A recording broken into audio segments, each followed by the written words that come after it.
Hi and welcome back to the channel. I already did a review on this Porsche Macan, but there are certain things that as I'm driving it for a third day, I'm realizing that I didn't actually get to mention on the first review. So I wanted to go over some of those details. So there's certain things that I noticed here down below on the interface that caught my attention, such as the lane change assist. The lane change assist is one of these wonderful pieces of technology that allow you to stay in your lane to let you know that you are not paying attention to the road and you actually need to center yourself back onto the correct path. That's one of the things that I noticed that is a really cool feature when driving this vehicle. Another button that I noticed that's connected to the PSM is the traction control button, which is you can either turn it on or you can turn it off. When you turn it off, you sort of put yourself at risk for getting the tires loose in the back.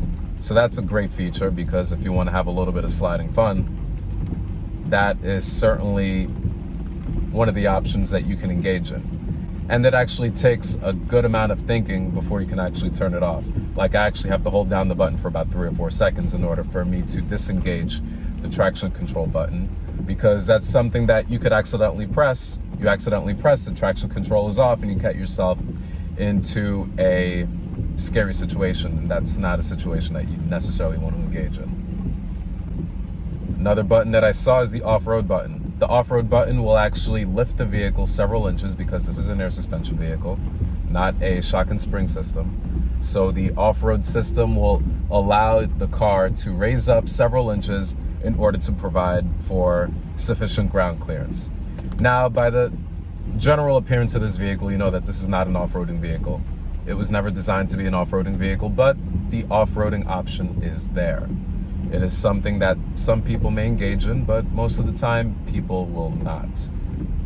I anticipate this system being used in snowy conditions when you have a blizzard of sorts, and that's when you would probably engage the off-road button. You also have the sport button, which makes the paddle shifting mechanisms work a little bit more sprightly, and it allows the vehicle to be in the right gear, and even allows you to shift your own gears through the paddle shift system, through the PDK system. That allows for very engaging drives and allows for a fun time.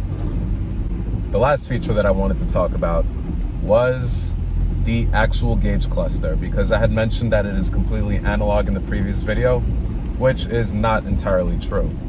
We have 3 gauges because the Porsche 912, if I did go back into the history books, was not a 5-gauge cluster system. It was a 3-gauge cluster system, with the outer 2 gauges having blanks.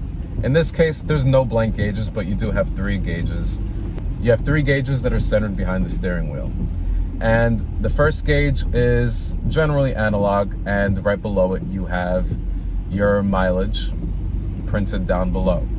Your center gauge is traditional Porsche tradition. You have the center tachometer, which goes all the way to 8,000, and around 6,900 or 6,800, that's the red line. And then it tells you in the center stack, right in the center digital dial will tell you what gear you are in, and then right below it, the miles per hour.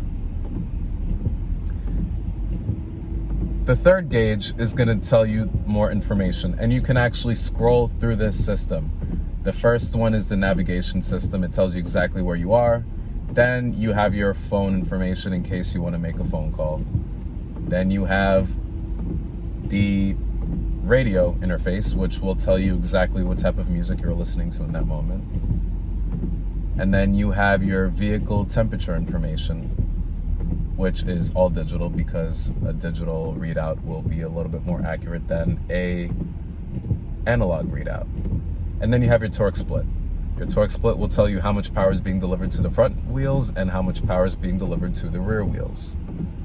And then you have your tire pressure monitor system, which tells you how much tire pressure you have on all 4 corners of the wheel touching the floor, touching the ground.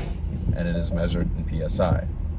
And then you have your trip computer, which will tell you how much time you've been driving, what distances you've been driving, and your average consumption and speed, so your miles per gallon and fuel economy, as well as the last destination when you last used the navigation system. So there's a lot of pertinent information that you can find in this third gauge cluster. It is flooded with a plethora of information. So there's a lot that this vehicle has to offer, and it's not as direct and simple as I laid it out to be in the first review.